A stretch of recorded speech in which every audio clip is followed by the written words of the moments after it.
Ladies and gentlemen, it is day 2 in Morocco. I am here. We finished up day 1 yesterday, which was intense and fun. She's going to tell us about it and also let you know what we have in store for right now. Well, I mean, honestly, the highlight of yesterday is after visiting the Jewish saint, we went out to the Women's Cooperative, which is a moment to ensure you the strong bonds and relations between the Jews and Muslim in that place. And that place applies in a lot of places in Morocco. And I say that because when you introduce yourself to the women, they were very open to you. They want to tell you the details of the cooperative. Like, when I say details, that means like negative and positive, because they know that there's something is going to come up after this. And that will benefit the community itself. They will benefit the next generation. They tell you that, and you can tell when you look at their eyes that they're so proud. Yeah. That they're so proud of that, and I really appreciate the beautiful, I call it, reminder to myself and to these women there and to the community members. So thank you for that. Toda rabba, Chelim. So now we're headed. And now today we're going to this Jewish synagogue that so many people in Morocco, so many people in the world, they don't know about it, but it's over 400 years old. It's located in the heart of the Medina, which is the real Marrakech, and it is Which means city in Arabic. It means city in Arabic. And so this place is from the 16th century. It's over 400 years old. It is beyond a place that people go to for worship. It's a place that gathers so many souls. Still active today, so Still active. The Jewish community there is still praying there today. You will see them today praying. That's amazing. Yeah, That's amazing. And then like Muslims go there, everybody goes there. Wow. It's open for public. And then right next to it, we're gonna go to a very old Jewish cemetery. And that also, again, a reminder of how deep the Jewish Moroccan identity and what it means to this nation, what it means to us, to Moroccan Muslims. And I've been here for 2 days, and I haven't had anyone come up to me, say anything to me, try to make me feel unsafe with my necklace on. It hasn't happened. No one's tried to do anything. And that's thanks to the hearts of Moroccans. The Moroccans carry love. Yeah. And you know, sometimes not only Moroccans, but sometimes everybody, and you just have to click that love on their hearts. Yes, amazing. And so this is how it works, and you do it in a beautiful, natural way, Bar. That's why we're here. So and today it's gonna be another beautiful moment, and I do appreciate it because you're bringing me back to when I opened my eye, The roots. because I was not like this. Wow. So this is discovery for both of us. Exactly. And this is your home. And Well, it's my you hometown. came to mine last year, and now I'm in yours, and so. Yeah. And I want to say something again, and I said this over and over. Thanks to His Majesty, the King Mohammed VI, that he makes sure that a growth to this country, to this kingdom, cannot go without basing decisions on our identity. And our identity is the interfaith, is living together, is the coexistence, and that I am talking to you, and here's a. Wow, you literally do have goosebumps. I love our king, and he is a great model of, inshallah, will be like for other Arab Muslim countries to follow that as well. Amen. And I think that's a beautiful way to end it, because that's most of the area in this part of the world that most people don't see. What they see and because they were telling me, hide your necklace, say you're from America, don't tell them you're from Israel, telling me to hide. And my whole thing, I did a post about this yesterday on Instagram. There was a page that really hit for me. I said, it's funny how all of you want the world to change their perspective on Israel, but you're not willing to show the world what Israel is. Exactly. Like, how are you going to hide Israel and ask people to then change their mind? It makes no fucking sense. Like, No. it's crazy to me. While they know internal, they believe that there should be peace over there. They should, for the matter of us, for the matter of me, for the matter of my parents, for the matter of my children, and it matters. It does. It does matter. For a long term. And so sometimes it's like, and unfortunately, following media, and that is not true. I heard the same thing before I traveled to Israel. I heard this as like, you're gonna be, whatever. I don't. Yeah. It's And it wasn't that. Of course not. You extended your stay because you enjoyed it so much. That's all I went there 3 times.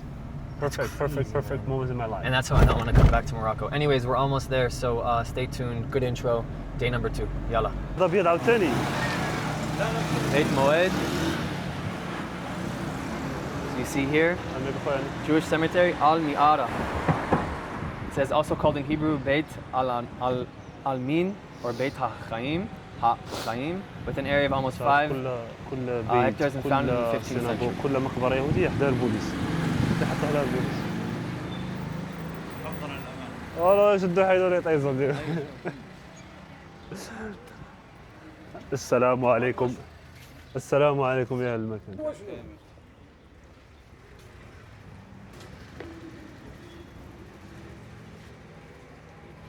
You can tell him I'm a Jew in case he's wondering, or he doesn't care. No, he knows. Oh, okay.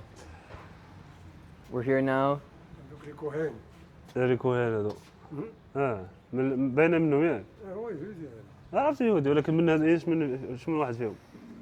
لا جبتيه لاصق. لا ايش من. Look at this. The first Jewish settlement in Marrakech began in the 14th century until the city developed into one of Morocco's major cities. Following the expulsion from Spain in 1492, where I literally just came from, many Jewish exiles fled to Morocco, hastened by the call of the Saladin Sultan to the Jews to come and settle in the city.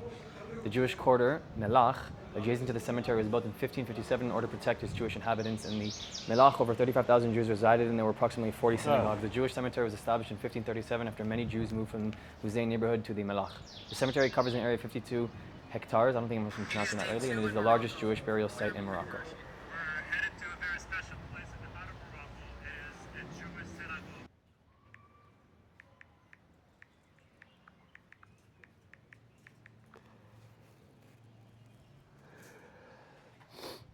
We're going to find out in a second why there are so many different tombstones here for children. Just look at the size. These are all kids. Labrut, these are all kids. Children. We're going to learn in a moment why. We're here. You could tell that there's so many tombs for kids, and it's really every time I visit here, it's really sad because that is a disaster that happened in these centuries, 16 and 17. The plague disease came so heavy on Morocco and Moroccans in general. Unfortunately, there's so many people died at that time, and now and that's why there's so many kids because they couldn't support the disease. And of course, they're buried in a certain, very right Jewish way. And that's why you can tell there's so many tombs here for them. 15 15 مغرب قديم إمارات وقطر ولا السعودية قطر زمان السعودية كانت. You want to take a video of you? Maybe when I'm lighting the candle. رحمك Bless الله. you. So we're entering now another ancient saint here at the cemetery. I was given keys here and a candle. This is Ravi Hanania Cohen.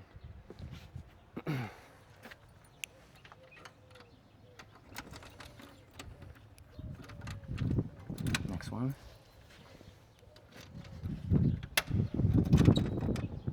I don't know why my heart is beating so fast right now.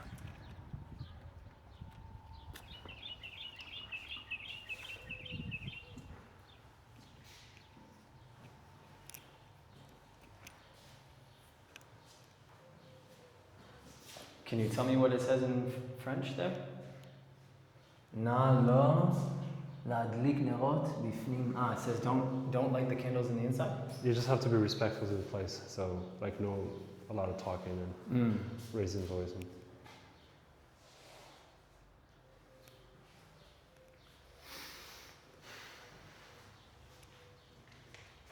This is crazy, bro.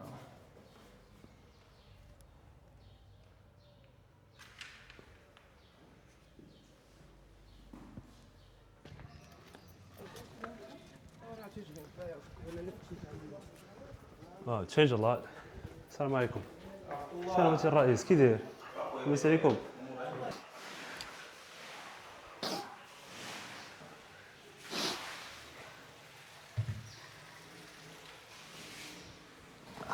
فين هو هيثم؟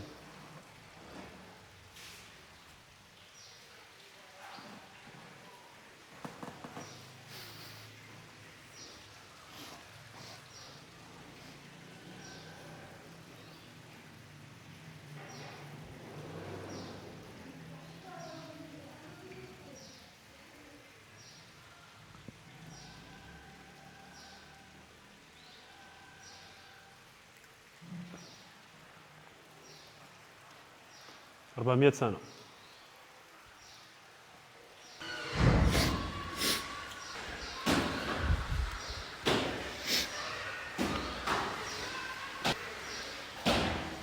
It's crazy. It's crazy.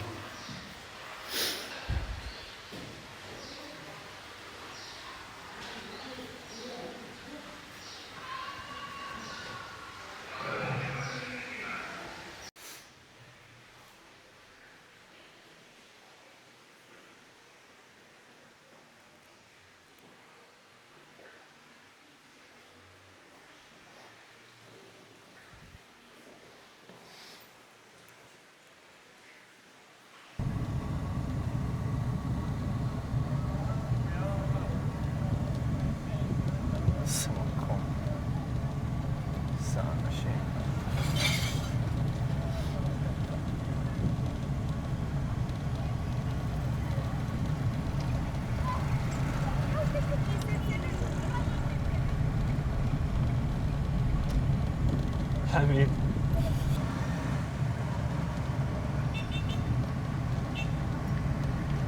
Today was a really special day because when I walked into the synagogue in Medina, it's going to sound a little bit weird, but the first thing I noticed was the smell. And I've been in hundreds of synagogues my whole life, and there's a particular scent and smell that you get when you go into a Beit Knesset, a synagogue, and it's from the Sidurim, the prayer books, and just there's something about it. I don't know how to explain it. And that was the first thing. I'm very sensitive to smell, and it's actually very nostalgic for me because I can immediately correlate certain scents and smells to different times in my life. And it just immediately brought me back to skipping through the timeline of all the different temples that I've been to. And just being in the middle of Morocco, in the old city, in Medina, and just looking at the seats and the Sidurim and the Torah ark and the menorah and the shofar and all of these aspects of Judaism that have been in my life since I was a kid, and just thinking about how so many Sephardic Jews who were in Spain that who were expelled through the Spanish Inquisition and ended up coming into Morocco, some of them obviously in other places in the world, but ended up coming into Morocco and continuing to just continuing the Jewish tradition here in Morocco, praying here, and it's still active. It was literally used the day before I got there. I didn't get to go there on Saturday during Shabbat, but Muslims and Jews still pray there. And just looking at the Torah ark, and I did end up just getting emotional, and it was just, you can't really prepare for things like that. You can't expect things like that. The last time I had that experience was at the Western Wall in Jerusalem, and those are the two kind of like synagogues, if you will. I know the Western Wall is not a synagogue, but like the holy places that I've gotten emotional at before. So, I believe in energy, and there was absolutely a profound energy in that room for me. And so it was really special to go there, and then to see the cemetery, which was obviously very difficult, visiting a 700-year-old saint there, and just being around, even like the guy at the gate who works at the cemetery spoke fluent Hebrew. He's not even Jewish. He just has been there for 30 or 40 years and has met so many different tourists and Israelis and Jews that come there, and he's learned Hebrew, so I was able to speak to him. It was really special. So day number 2 is in the books. That's it. I'll see you guys next video. EcoLinko Travel is the agency that brought me to Morocco, and they have an exclusive offer for the first 20 people to contact them in the description of this video. Will get their first week 50% off their on-the-ground experience in Morocco. You have just seen the vlogs and my experience of my delegation here in Morocco. This agency, run by Ereshid Montasir, a dear friend of mine who has been around the world to the United States,